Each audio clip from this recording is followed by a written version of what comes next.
See you. Hello, good morning. Hello. Yes, of course you can. If I get in, we'll come out deal or no deal on October the 31st. Good man, good man. We'll do that. Thank you very much. Would that make you come back and vote Conservative again? Yes. That's the spirit. Yes. But we've got to have the courage to tell the people of this country that we can do it if we really want to. And that's the only way, actually. And you're the only person that can do that. A lot of teachers are telling me that they feel that the funding per pupil isn't high enough. We need more police out there, but sometimes I think we need more visibility, I think. And stop and search. Yes. Totally with you. I'm scared. My daughter used to live in London as well. Yeah. She was at university. Safe big city it was when I used to run it. I can tell you we got crime down by 20%. We got the murder rate down. It's like Mr. Carnoff, but it's not good. But I also think we need to be supporting the wealth creators and the business sector, because otherwise you're not going to have the dosh to invest. Right. Cut some taxes and you'll get more money in. Would you normally think of yourself as a Conservative voter, would you say? No. No? Ever? Can I ask you a terrible question? Would you consider voting for me? Yes. If there is one lesson from that referendum of 2016, it is that too many people feel left behind, that they're not able to take part fully in the opportunities and success of our country. That's why now is the time to unite our society and unite our country, to build the infrastructure, to invest in education, to improve our environment and to support our fantastic NHS, to lift everyone in our country, and of course also to make sure that we support our wealth creators and the businesses that make that investment possible. Now is the time for us to believe in ourselves and what we can do. And that's why I am standing to be leader of the Conservative Party.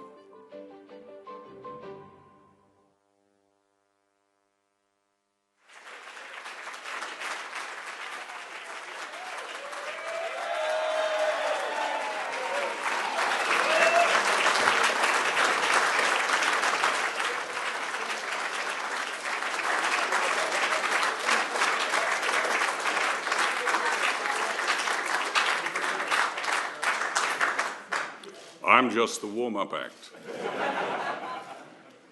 Ladies and gentlemen, we are fortunate in this contest to have candidates of high quality.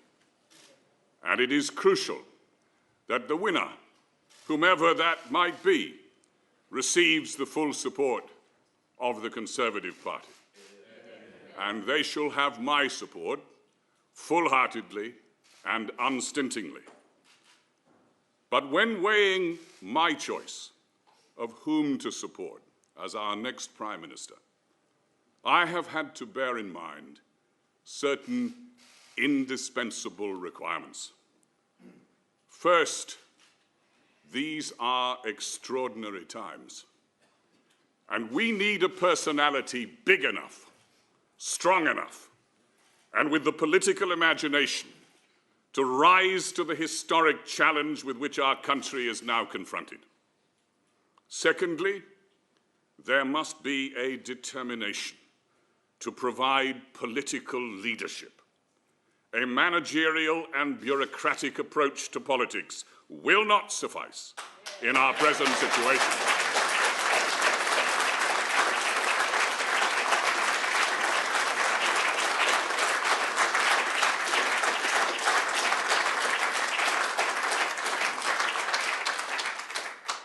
And that must be accompanied by an unshakable conviction that full self-government outside the European Union is a precious prize, which must be thoughtfully and carefully delivered in the interests of the whole of our United Kingdom, and whose long-term benefits far exceed the inevitable short-term costs.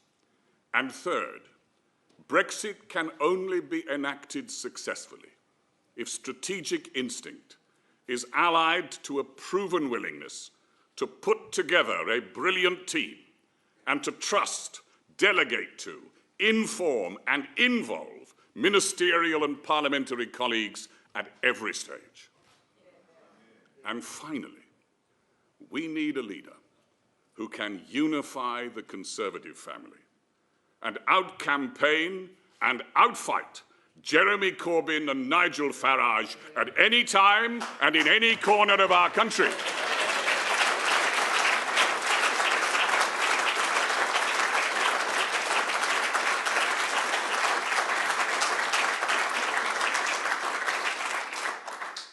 And for these reasons, I am pleased today, I am proud today, to introduce the candidate whom I shall support to lead the Conservative Party and our nation, a man who has already shown that he can lead this great global city through 2 successful terms. Ladies and gentlemen, Boris Johnson.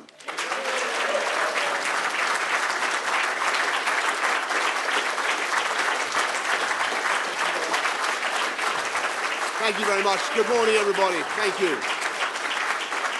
Thanks, everybody. Thank you. Morning. You sit down, everybody. Come on. Thank you, everybody. Thank you. Thank you, everybody. Good morning, everybody. Good morning. Can you hear me? Yes, sir. Good morning. Good morning. Well, thank you very much, everybody. Thank you, Geoffrey, for that introduction. Ladies and gentlemen, it's a measure of the resilience of this country that since the vote to leave the EU, and in defiance of all predictions, the economy has grown much faster than the rest of Europe. Unemployment has fallen to the lowest level since 1972. Exports have soared. English football teams have won both the Champions League and the UEFA Cup by beating other English football teams. And inward investment has soared to a record £1.3 trillion. It's almost as if the commercial dynamism of the British people is insulating them from the crisis in our politics. And yet we cannot ignore the morass at Westminster, where parties have entered a yellow box junction, unable to move forward or back, while around the country there is a mood of disillusion, even despair at our ability to get things done. The longer it goes on, the worse the risk that there will be serious contamination and a real loss of confidence, because the people of this country deserve better from their leaders. They need courage and they need clarity and they want a resolution. And that is our mission today. And that is why I'm standing before you, because now is the time to remember our duty to the people and the reasons for the Brexit vote. It wasn't just about democracy, though that was fundamental. It wasn't just about immigration, though people were entirely reasonable in wanting national controls. I remember that campaign vividly, and I think I understood some of the feelings of those who voted to leave. They wanted to be heard. They wanted to feel that they too could be part of the astonishing success of this country. They wanted to feel that their hopes and dreams were as important to the government as the desires and priorities of any metropolitan-style guru or tech king or the head of some FTSE 100 company. And so now is the time to unite this country and unite this society. And we cannot begin that task until we have delivered on the primary request of the people, the big thing that they asked us to do. After 3 years and 2 missed deadlines, we must leave the EU on October the 31st.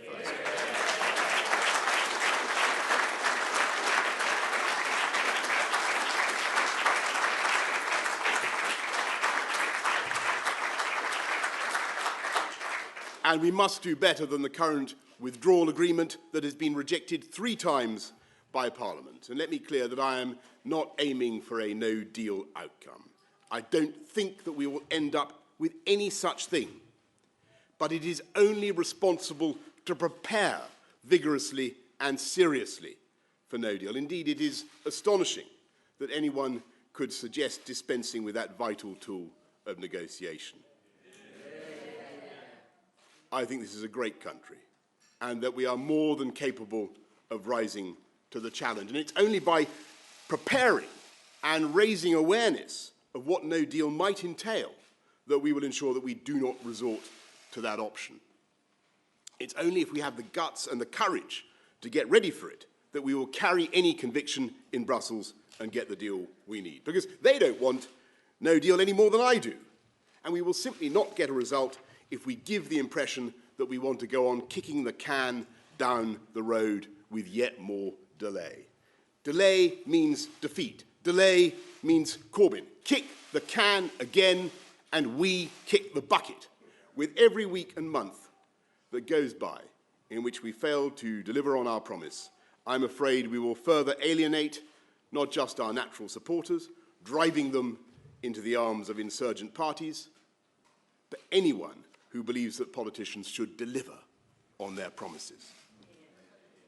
The paradox is that we have not allayed the divisions in our society by failing to deliver the outcome which millions voted for. We've not eased the tensions with delay, we've made them worse, and we risk making them worse again. And so when we come up with that better deal, I think there will be a sense of overwhelming relief as Brexit finally leaves the front pages and becomes a debate about how to get the best possible free trade deal in Brussels. And then there will be the chance to concentrate on the Britain that we can create for everyone. It's an extraordinary fact that the United Kingdom is forecast in our lifetimes to go neck and neck with Germany as the largest and most prosperous economy in Europe, with a lead in so many of the cutting-edge industries, tech, academia, battery technology, turbine design, that is enabling us to be world leaders in clean power and environmental protection. And yet, if I may be permitted to use a metaphor based on the internal combustion engine, we are somehow achieving Grand Prix speeds, but without firing on all cylinders.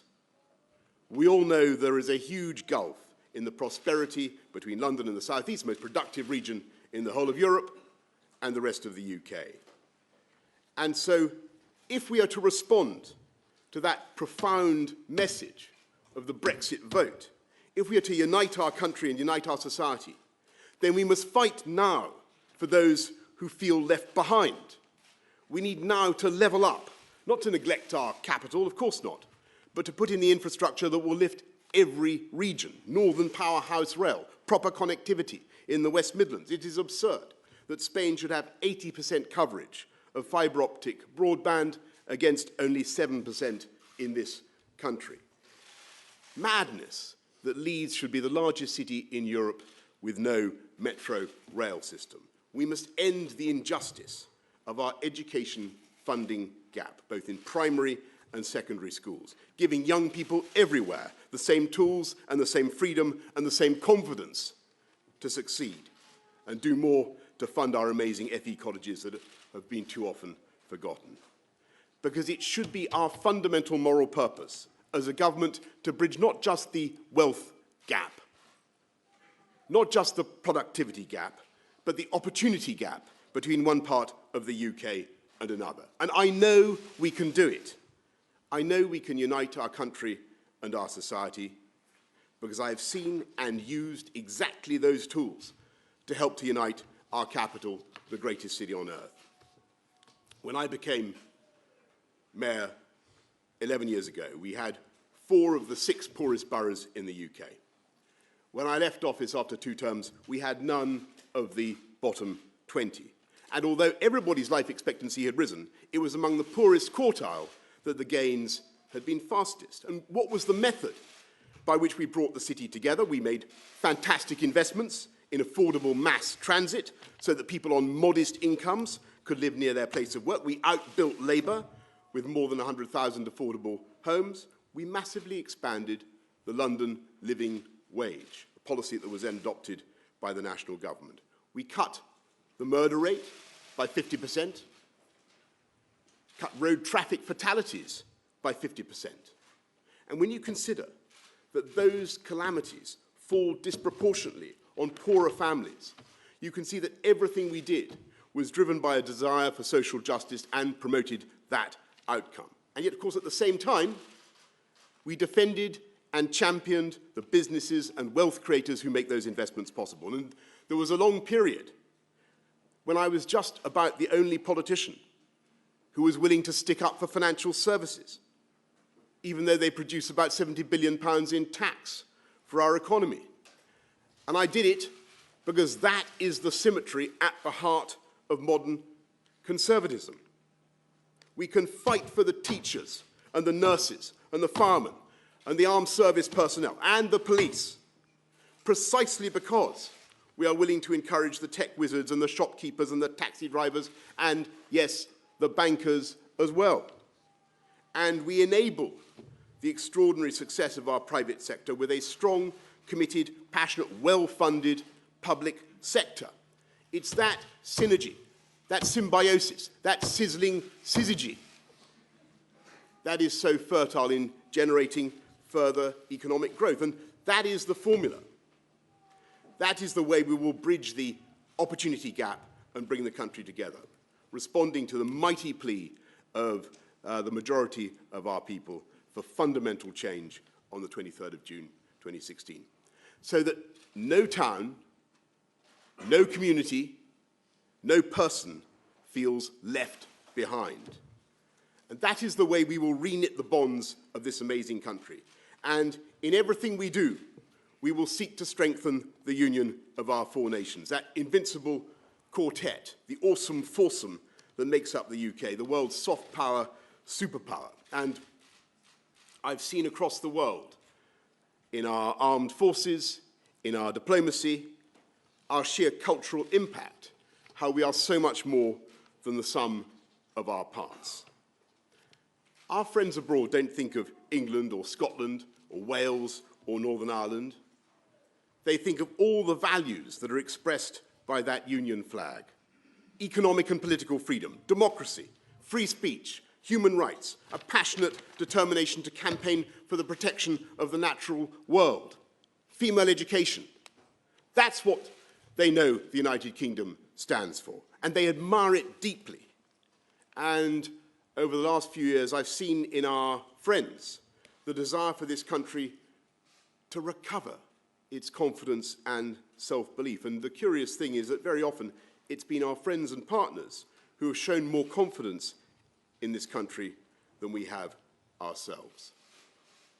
It's time to end this debilitating uncertainty, to end the doubts and division with clarity and decision. And that is why I believe I'm the right person to take this country forward. And I'm proud and humbled to have the support of so many of my parliamentary friends and colleagues here today, and indeed representatives of my former team in City Hall.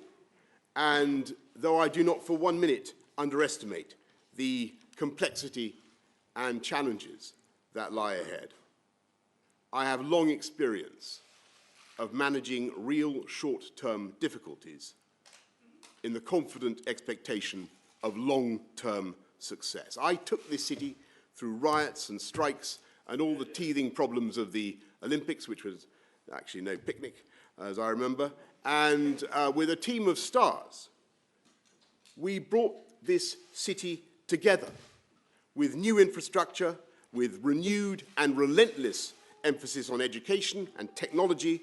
We shrank that opportunity gap.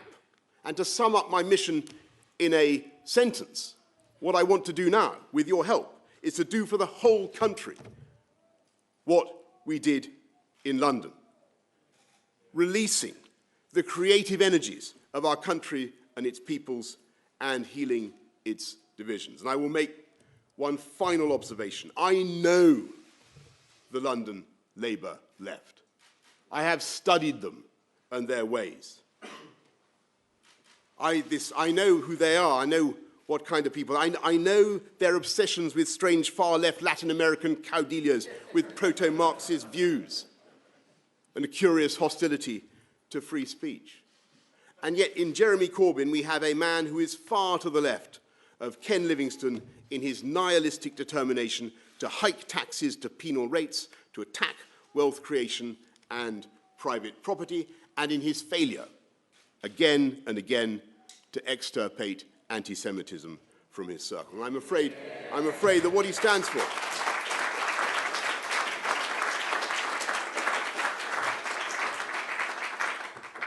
and I'm afraid that he and what he stands for are a real threat to our fundamental values and our way of life. I come to this fight now as a proud Conservative who has campaigned, by the way, in just about every seat in the country. And I believe in the innate decency of our country, in its genius and in its hard-won freedoms. I believe in setting people free by equipping them with the education to achieve their dreams. I believe in the vital symmetry between free market economics and superb public services, and I will do absolutely anything I can within the bounds of the Constitution and the law to prevent the government of the UK from passing into the hands of those who, by their total disdain for wealth creation, their contempt for the normal aspirations of millions to improve their lives, would compromise our ability to fund the NHS and so much else besides. My friends, we cannot let them anywhere near Downing Street. The last time, I would remind you, that I faced an emanation of that cabal, I defeated him when the Conservatives were 17 points behind in London.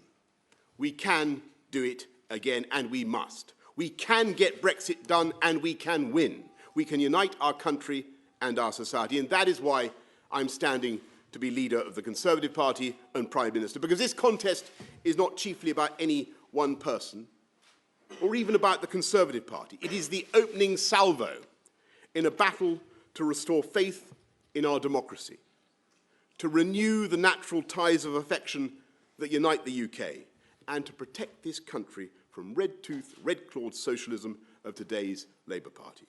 And we're going to do this by articulating a new and inspiring vision for sensible, moderate, modern conservatism. My friends, I ask you now to join me in that great project, and yes, sometimes that great challenge that lies before us. But with your help, and with the help of the British people, we will succeed, and the whole country will win. Thank you very much indeed for your support and for coming today. Thank you.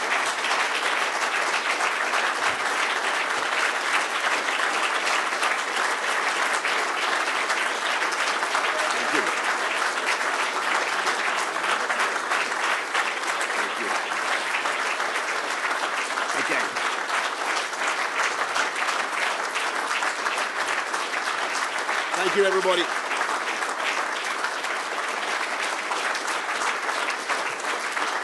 Thank you.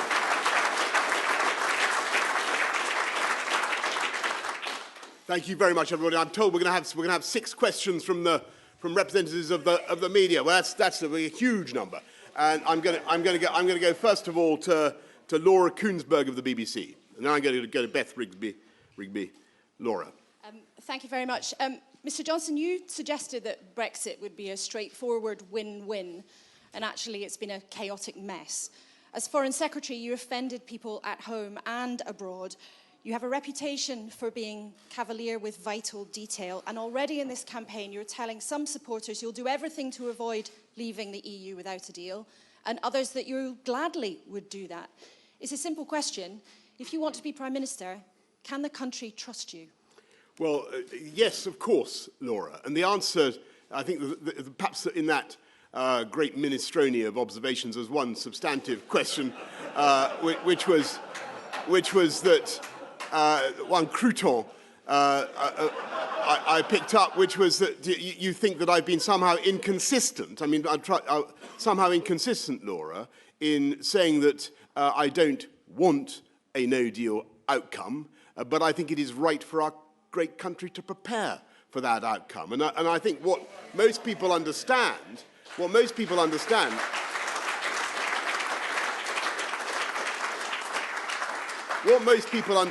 is that the best way to avoid a no-deal outcome, the best way to avoid a disorderly Brexit of any kind, is to make the preparations now that will enable us to leave in a managed way if we have to. But above all, if we make the preparations now, we will carry the conviction with our friends and partners that we are indeed able to make such an exit if we really have to, if we are dead, if we are moved, if we have to go down that route, which would be, of course, a last resort, not something that anybody desires as their first option. But if we have to go down that route, then the best way to avoid it is, of course, to prepare for it, and to be absolutely clear to our friends and partners that we're willing to do it. And that is the way that we will get a deal that I think will be sensible in the interests of both sides of the Channel. And I want to stress that we will, the team that I hope to build will hit the ground running, and we will engage in the friendliest possible way with our colleagues over the Channel, and I think they will rapidly come to see that they have a new government with a new mandate, a new earnestness, a new determination to get things done, a new optimism and a new confidence about what Britain can do. And I think they will respond to that. And I think there will be a symmetrical enthusiasm on the other side of the Channel about getting this thing done and moving forward. Because it isn't good either for the UK or for our friends and partners to continue with this kind of uncertainty. And so that is why I think it is important to be robust and to be determined and to be committed now to preparations for no deal. And I think that the British people, having been told for so many years that they're incapable, 3 years, that they're incapable of going down that route, will respond to that challenge. They will rise to it, and we will get there. Beth. Thank you, Mr. Johnson. Mr. Johnson, you brandish your Brexit credentials, but many of your colleagues worry about your character. Your Foreign Office... My parrot? Your character. Oh, sorry. Your character. Your former Foreign Office colleague, Alistair Burt, said your description of the PM's plan as a suicide vest wrapped around Britain was, quote, outrageous, inappropriate and hurtful. He said this language had to stop, but it doesn't stop.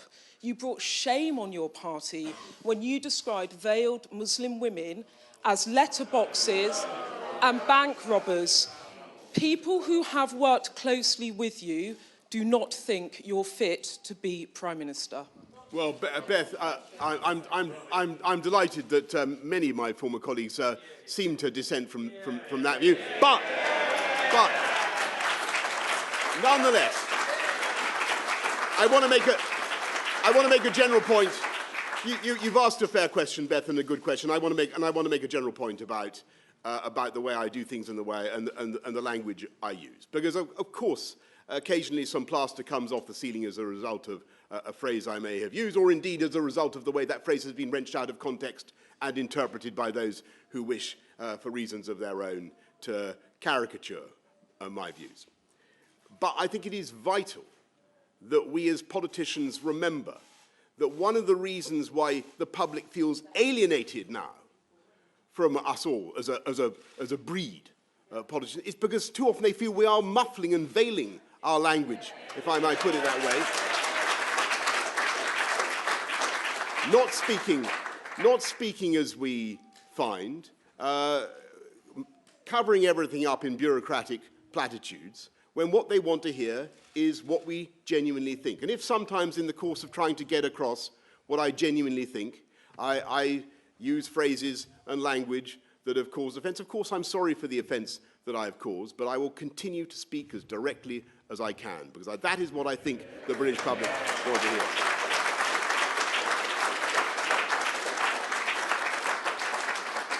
I'm going to go Paul Brand of ITV. Thank you. In the spirit of this campaign, I'd first like to ask, have you done anything illegal in the whole of your life? And secondly, regardless of the answer to that question, the problem that you do have in this contest, as much as you might refute it, is one of trust, is one of reliability. So may I ask you, do you regret any of the mistakes that you've made in your political and your personal life? And are you saying that you would change as Prime Minister? Well, have I ever done, excellent questions. Paul, have I ever done anything illegal? Look, I mean, I cannot swear that I've always observed a top speed limit in this country of 70 miles an hour.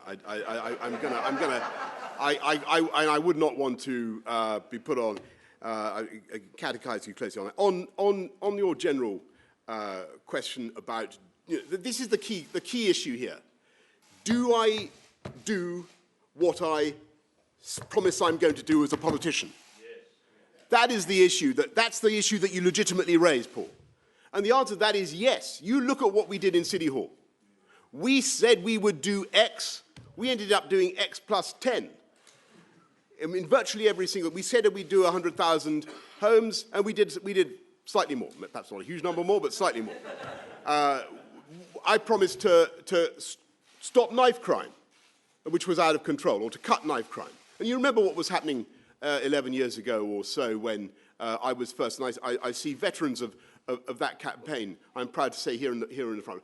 It was terrible. We had kids losing their lives in our city at a rate of 28, 30 a year. Teenagers were being stabbed to death in London. We had to take some very tough decisions. And I'm absolutely delighted that two of my former deputy mayors who were intrinsically involved in that campaign, James Cleverly and Kit Malthouse, are both now on our team today. And they did an extraordinary job. They did an absolutely extraordinary job. Kit had to take some very, very difficult decisions about encouraging the police to go down Operation Blunt 2, which you remember involved taking about 11,000 knives off the streets of London, saving who knows how many lives of kids, avoiding heaven knows how much grief and misery for the families of those young people. And he did it, we did it, with stop and search. And I'm delighted to say that the government is now putting back the emphasis on stop and search in our towns and in our cities, because I believe there's frankly nothing kinder or more loving than that you can do. If you see a young kid coming down the streets who may be carrying a knife, than to ask him to turn out, or her, but almost invariably him, to turn out his pockets and produce that knife. That is not discriminatory. That is a kind, compassionate, loving thing to do. And it worked. And it worked. And we ended up, as I said just now, we ended up cutting serious youth violence by, I think, 32%. Knife crime went down. The murder rate, as I said, went down 50%. And there was a long period in which we had the murder rate in London running at or under about 100 a year, which is an astonishing thing for a city of almost 9 million. Absolutely astonishing thing. And that was because of the work of the police. And I say one thing about the way I'm going to campaign and the way I hope to be Prime Minister. I believe that as a leader of great public services, it is your job not just to be the chief consumer, not just to hold them to account, but also to recognize that you are there, in some sense, their leader and their champion. And we should get behind our police, and we should support them. And by the way, we should fund them properly, because they do a fantastic job.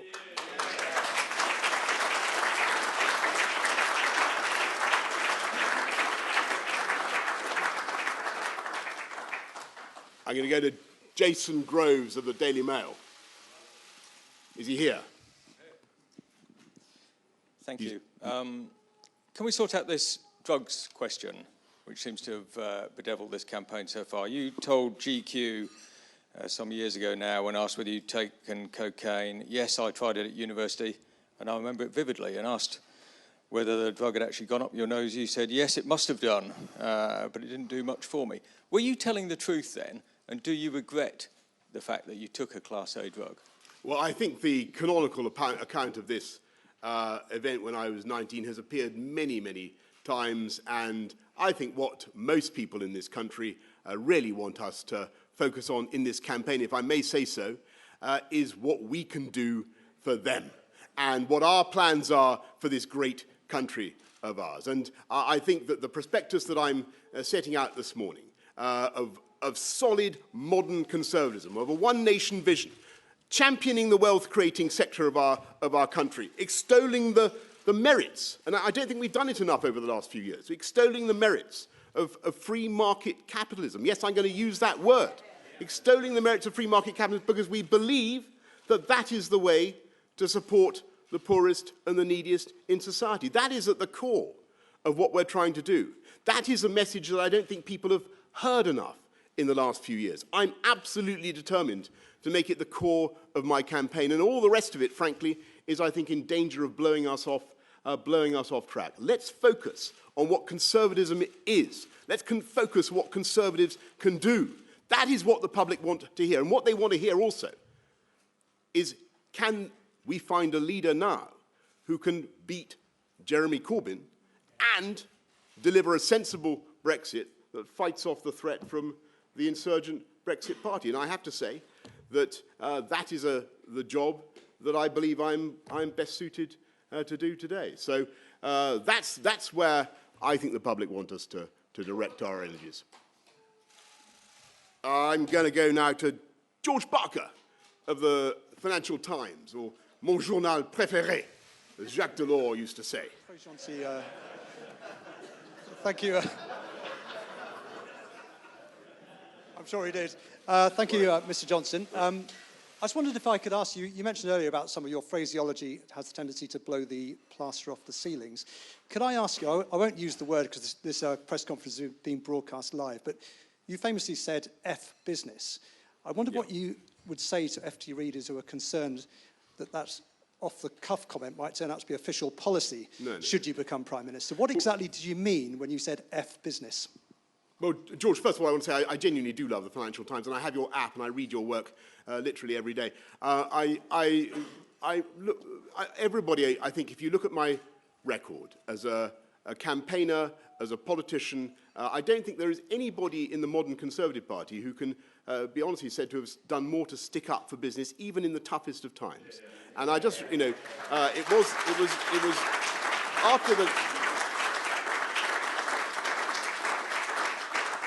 after the crash, I remember vividly there was an absolute feeding frenzy in 2008. There was a feeding frenzy on financial services in London. Everybody said that that, you know, we should allow the bankers all to depart to Zurich and New York and Singapore and all the rest of it, and good riddance. And I thought that was a disastrous approach.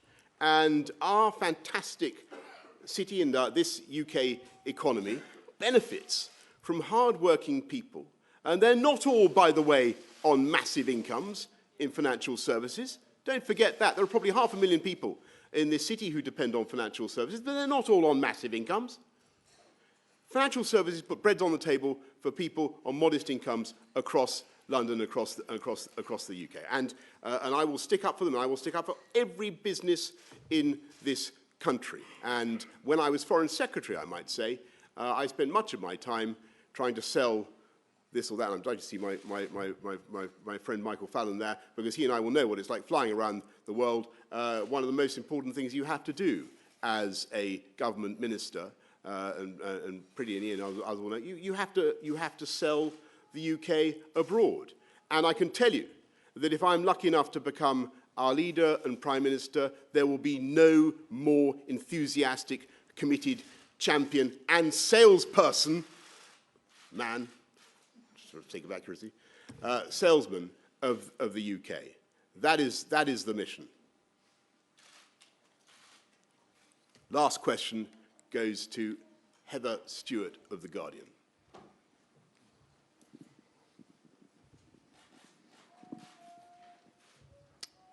Hello. You've promised against day to exit the EU on the 31st of October with or without a deal. But Brussels may not be as susceptible to your charms as you hope, and MPs are already moving to block a no-deal exit. What then? And will you commit now to resign if you fail to meet that 31st of October deadline? I understand. Of course I understand that colleagues in Parliament have very strong views, but our job is to engage with everybody and just to point out that the real existential threat that I now think faces both major parties if we fail to get this thing done. And I think that in the end, maturity and a sense of duty will prevail. And I think it will be very difficult in the end for colleagues in Parliament to obstruct the will of the people and simply to block Brexit, because, you know, we asked the people, we put the question out to them, and in a sense it was absolutely right to do so, because the issue of membership of the European Union does go fundamentally to people's sense of what their future is, what their identity is, where they see themselves in the future. It was right to ask the British people. They returned a very clear answer by a substantial majority. Parliament voted overwhelmingly to trigger Article 50 and get this thing done. I think that if we now block it, as collectively as parliamentarians, we will reap the whirlwind, and we will face mortal retribution from the electorate. So I just say to our friends and colleagues, let's come together and get this thing done. And in Brussels, you know, they will have a government, as I say, that will be inspired with a new vigour, a new confidence, and new optimism about what we can do, but also total conviction about the way forward and how to get it done. And I think that we will get results. I'm not going to pretend to you now that everything will be plain sailing. There will be difficulties and there may be bumps in the road, but my team will hit the ground running. We will have a fantastic team, and we will work flat out between now and October the 31st, and I think we will get the result that the country needs. A sensible, orderly Brexit that allows this country to flourish as a great independent nation, but also that builds a new partnership with our friends across the Channel. If I think there's been one failing in our, there have been several, but there's been one failing I'd single out in the last 3 years, is we haven't made enough of that future partnership and the benefits that it will bring to both sides of the Channel. And there hasn't been enough about what we can do to promote a new sense of Europeanism and a new conservative sense of Europeanism. And we were the party that took the UK into what was then the common market. It then evolved in a way that was very, very much against what had been initially promised to the people. But we can still have a fantastic, intense, intimate relationship with our friends and partners overseas. Of course we can. And we should do that. And one of the tragedies of our 45 years, or however long it is now, of membership, is that some of the bilateral relations have actually not developed in the way that they could have done.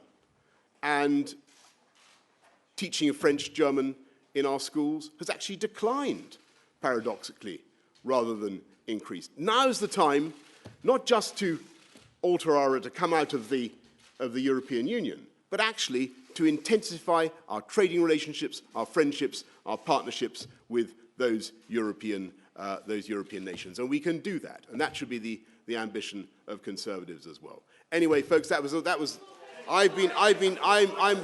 to thank you very much for your time. Thank you.